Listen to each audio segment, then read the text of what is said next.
ये कहानी है कमली की। कमली सब्जी बेचने का काम करती थी और उसी की कमाई से अपना घर चलाती थी। कमली माँ दुर्गा की अनन्य भक्ति करती थी। बिना उनकी पूजा किए उसके दिन की शुरुआत ही नहीं होती थी। उसकी बेटी गुंजा भी अपनी माँ की तरह ही दुर्गा माँ से बहुत लगाव रखती थी। नवरात्रि आने वाली थी। लोग उसकी तैयारी में लगे हुए थे। कमली भी हर साल की तरह नवरात्रि का व्रत रखने का सोच रही थी, लेकिन उसके पति हेतराम को इन सब से कोई फर्क नहीं पड़ता था। उसे तो बस एक चीज से मतलब था, वो थी शराब। महंगी शराब हुई कि थोड़ी थोड़ी पिया करो।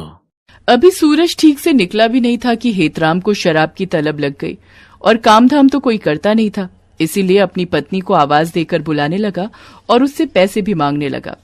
कमली, अरे ओ कमली, अरे मर गई क्या?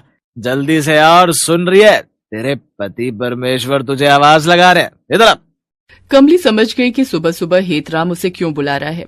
वो उसके पास तो जरूर गई, लेकिन सुन, फटाफट से कुछ पैसे दे, मुझे शराब पीनी है। आपको शर्म नहीं आती? अभी सूरज भी ठीक से नहीं निकला है और आपको शराब चाहिए?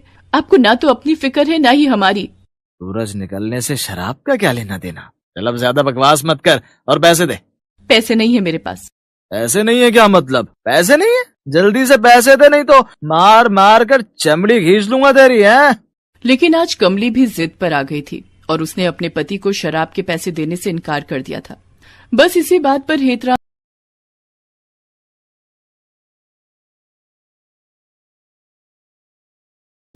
कमली के पति हेतराम ने आज उसकी इतनी पिटाई की कि उसका हाथ भी ठीक से नहीं उठ रहा था। गुंजा, अरे ओ गुंजा, गुंजा बेटी जरा इधर आ। क्या हुआ माँ? बेटी देखना, तेरे बाबा ने इतना मारा है कि मेरा हाथ भी ठीक से नहीं उठ रहा। तो आज सब्जी बेचने तू चली जाना। ठीक है माँ, मैं चली जाती हूँ। ये कहकर वो सब्जी बेचने के लिए चली जाती है।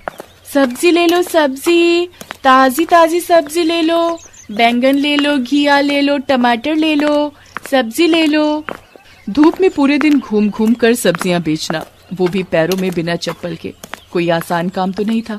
नवरात्रों में लोग छोटी छोटी कन्याओं को घरों में बुलाकर उनकी पूजा करते हैं, उसे तरह तरह के पकवान खिलाते हैं।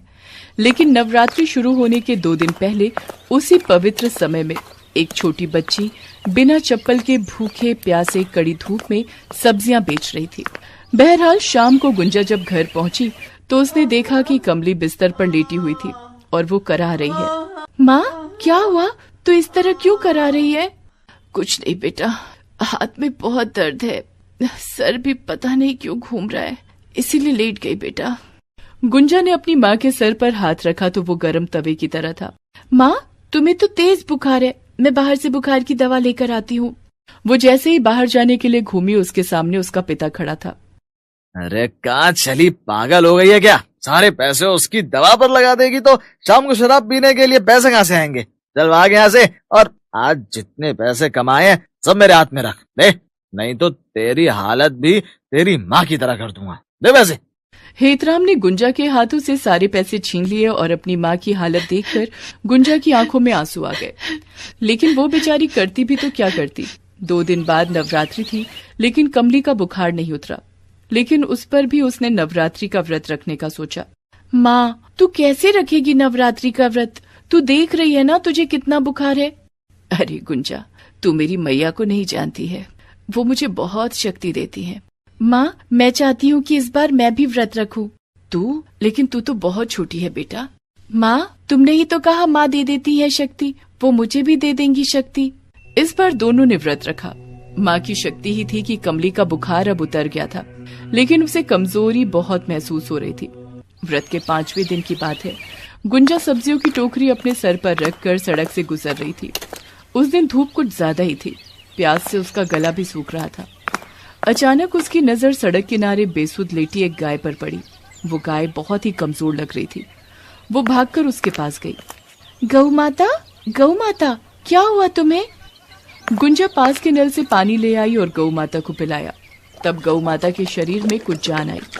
वो टुकुर टुकुर करके गुंजा को देखने लगी, लेकिन गौ माता अब भी बेसुध लेटी हुई थी। गुंजा समझ गई कि भूख के कारण इनको कमजोरी आ गई है। क्या करूं मैं? गौ माता को तो भूख लगी होगी। गुंजा ने अपनी आधी सब्जियां गौ माता को खिला दी। गौ माता उठकर बैठ गई। तुझे भूख लगी है ना, और खाना है, ले तू सारी सब्जियों को खा ले। ये कहकर उसने सारी टोकरी गौ माता के सामने पलट दी। गौ माता उसे खाने लगी। गुंजा पहले उसे कुछ देर तक देखती रही, फिर गुंजा घर की ओर चल पड़ी। आज पापा पैसों के बारे में पूछेंगे तो मैं क्या कहूंगी? आज तो मेरी खूब पिटाई होगी। कोई बात नहीं, लेकिन मैंने कोई गलत काम थोड़ी किया है, गौ माता को खाना ही तो खिलाया है। गुंजा को जिस बात का डर था वही हुआ। भूखी प्यासी गुंजा को जहाँ प्यार और भोजन की जरूरत थी, उसके पिता ने उसे मारना शुरू कर दिया। लेकिन तभी एक घटना वहां पर घटी। तभी उसके दरवाजे पर जोर जोर से गाय की आवाज आने लगी। यही नहीं, दरवाजे पर कोई दस्तक भी देने लगा। हेतराम ने दरवाजा खोला और जैसे ही उसने दरवाजा खोला, उसके सामने एक लेडी इंस्पेक्टर खड़ी थी, जिसे देखकर हेतराम की हालत पतली हो गई। इंस्पेक्टर के ठीक पीछे एक गाय भी खड़ी थी। ये वही गाय थी जिसको बचाने की खातिर गुंजा ने अपने पिता की मार तक की परवाह नहीं की और उसे अपनी सारी सब्जियां खिला दी। तुम्हारा नाम हेतराम है? जी मैडम। क्या हुआ मैडम, कुछ भूल हो गई है क्या मुझसे? उसने अपनी बात खत्म भी नहीं की थी कि लेडी इंस्पेक्टर ने उसे 4 डंडे खींचकर मारे। अरे मैडम, क्या हुआ? आप मुझे मार क्यों रही हैं? तू अपनी पत्नी और बेटी पर बहुत जोर दिखाता है ना।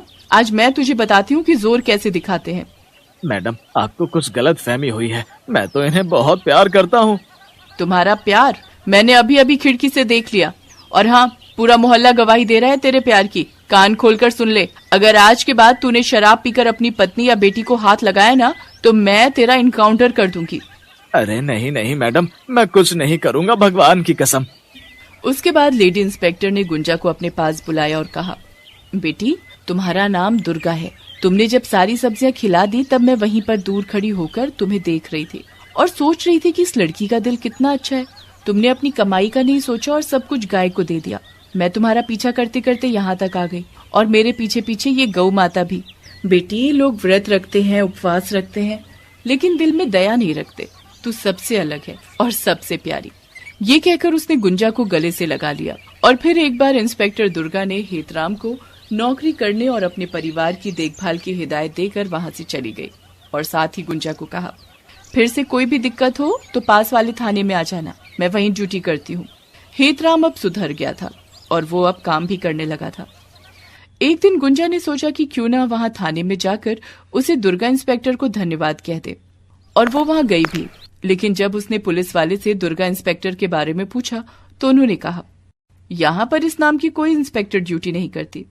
गुंजा पुलिस स्टेशन से बाहर निकल ऐसी वीडियो और वो देखनी सोचने लगी, तो वीडियो आखिर को वो औरत लाइक और कौन थी सब्सक्राइब करें। जिसने उसकी मदद की। हालांकि उसे वो गाय भी दोबारा कभी नहीं दिखी।